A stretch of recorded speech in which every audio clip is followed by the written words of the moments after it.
गणेशोत्सवास जिल्ह्यात सर्वत्र धूमधडाक्यात सुरुवात झाली आहे। दैनिक जनप्रवासच्या कार्यालयामध्ये देखील दरवर्षीप्रमाणे यंदाही गणेशोत्सव साजरा करण्यात येतोय।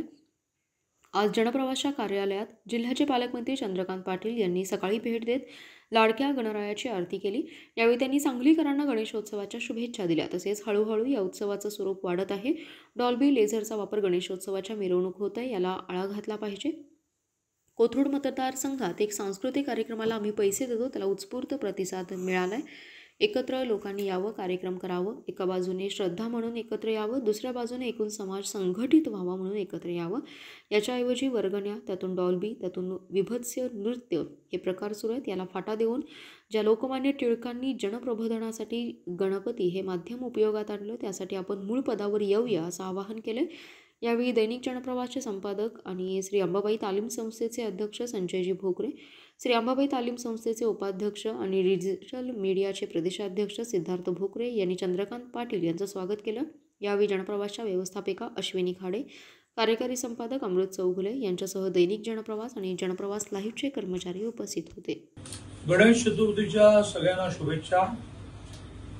हा एक असा सण आहे की जो घरी तरी किंवा दारी तरी प्रत्येक जण साजराच करत असतो। दिवसभरामध्ये घरच्या गणपतीची आरती केली नाही किंवा दारच्या गणपतीची आरती केली नाही असं माणूस असू शकत नाही। केवळ हळूहळू या उत्सवामध्ये थोडंसं J Dolby oriented, laser oriented जे स्वरूप येत चाललेलं आहे की त्याला कुठेतरी सगळ्यांनी आळा घातला पाहिजे।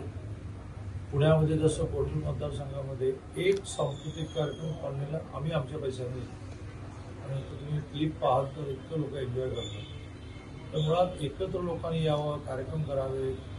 एका बाजूने श्रद्धा म्हणून एकत्र यावं, दुसऱ्या बाजूने एकूण समाज संघटित राहून एकत्र यावं।